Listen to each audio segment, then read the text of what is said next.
Cheryl, it is a pleasure to be here with you today, and I really enjoyed reading your book, Police State USA. I'm a data junkie by nature, and I just love the opportunity to talk with people about how to protect their data. And we've got so many modern day privacy issues that are coming up. And what I love about what you do with the book, it's so well researched and so thoughtful and so provoking. And so I'm really excited to talk with you today and have a conversation about what do people need to know, and is there actually anything we can do about it? And I think you gave me a little bit of hope here in the book. One of the things that I thought was really interesting with the NSA revelations, and I wrote a little bit about that in my book, Privacy in the Age of Big Data, was how consumers didn't realize businesses collect a lot of data about them and sort of their cooperation, whether you call it cooperation or coercion, I'm not sure, with the NSA. Was that what sort of compelled you to write the book, or were there other driving forces that you thought, I just got to write this book, I've got to inform people? Tell me a little bit about that. Right. First off, thank you so much for meeting with me today. This is great. It's a pleasure to speak with you, and I'm glad to hear that you enjoyed the book. To answer your question, it was really other factors that drove me. I've been in reporting for a good 15 years, and of course, like most reporters, I started out on the local level. And covering the local level of government, you really get a hands-on experience on how policies and regulations impact just average Americans. And I remember years ago covering county government and watching people who had purchased properties with hopes of building their dream homes on them come into the local permitting and zoning offices and request the right to build their homes on their properties. And this certain county that I covered, it was almost like it was environmentalist ground zero battleground. It was so driven by environmental regulation and policy. They didn't want to build anything. And I recall vividly how this family came in with hopes to build on a $500,000 parcel of property they had purchased. And the local zoning people denied them repeatedly until the point they had no more appeals left. And I remember them leaving, the woman in particular, in tears, because now what is she going to do with that property? And that started, I was always keyed into issues like that. I'm an American, and Constitution is a big deal. I read it, just for fun sometimes. And so I was always kind of lasered in on issues like that. But covering the local government issues is what really drove me. That and having 4 children, and I worry about the fate of America and the future that we're leaving them. And you bring up the children, and you're absolutely right. It's almost as if, what the founding fathers fought so hard for, through clicks and choices, and some choices we don't even know we're making, we've given up those freedoms. And what I love that you've done in the book is you've actually quoted the founding fathers before each chapter. And when you read the quote, it really does relate to the chapter.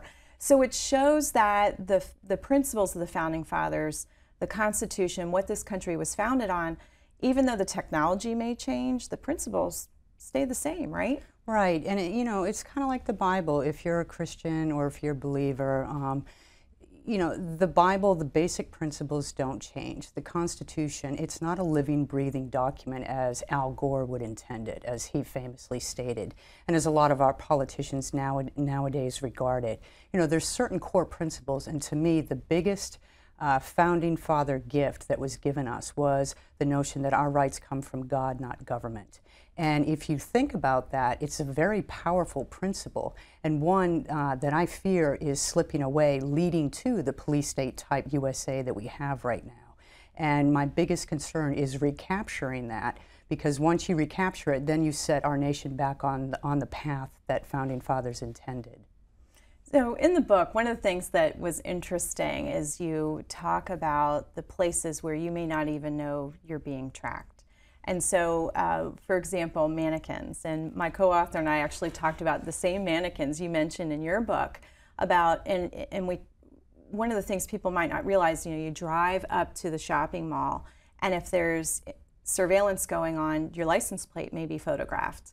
Then you walk into the department store, your phone is talking to the Wi-Fi in the department store. Bingo, now the store knows you're there. And then the next piece is the mannequins are actually watching you and trying to decide female, male, gender. They may even try to decide ethnicity, all to store in a database, I guess, to serve us better. But then you added that there's some new technology come out, and this is what I'm sure people will say, are you kidding me? You added that they're going to be adding listening features to these mannequins. Talk to us about some of the risks and concerns, and what was sort of an aha moment for you when you saw this was going on at sort of the local department stores in Europe and America? Right. Well, the aha moment really is when it crosses the line from, stores posting notices and cameras being displayed in prominent places so shoppers are aware that they're being recorded, to the point where you have no idea as a shopper that your movements and your conversations are being recorded, and for what reason you don't know. So some of the technology that they have in place now, as you just pointed out, the mannequins have moved from just cameras in the eye to also recording devices planted in the heads of the mannequin. And the cited reason for that is because the stores want to know shoppers' discussions, to hear what they say about some of the products that they display in their stores. And that way they can gauge what are the best sellers, what things need to be moved off the shelves to make room for something else.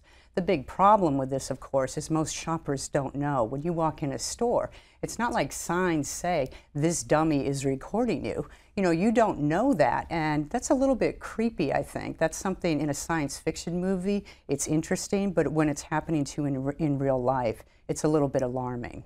It is, and it's one of those things. I don't remember walking into a store and having them hand me a disclosure statement saying, hey, by the way, you may not only be photographed for security reasons, but I kind of want to know what you're looking at. And second of all, I'm actually going to snoop in on your personal private conversations. So I think that was one thing that I think people need to be really aware of. And what's interesting too is I think sometimes companies in sort of this thirst for data, sort of this insatiable appetite they have for data, which helps them know their customer better, customer loyalty. It's supposed to be for good things maybe, right, to save us money or to stock things in the store I want. It's also to drive bottom line revenue. But I think at what price, right? We know that all technology is hackable. We've seen the best and the brightest get hacked into. And that data in the wrong hands could be potentially dangerous.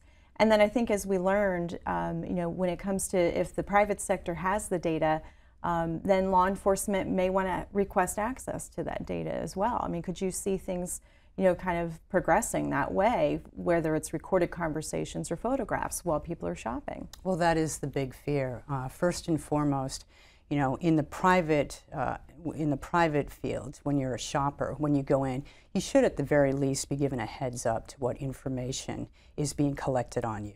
Most people know about their zip codes and so forth, but cameras that are hidden, they also have new technology that pings on your iPhone. If you're a repeat shopper, if you're a big spender, it pings so it alerts the store clerks that, hey, this big spender's here, let's swarm on him or her and get him or her to buy more. It's things like that that shoppers may appreciate the convenience, but not knowing, you're not given the choice whether to participate in that or not. And the other side of the equation is you have to think when stores are collecting data, there's a database somewhere that's being kept. It's not just data floating around there. There's actually some sort of database where your information is sitting.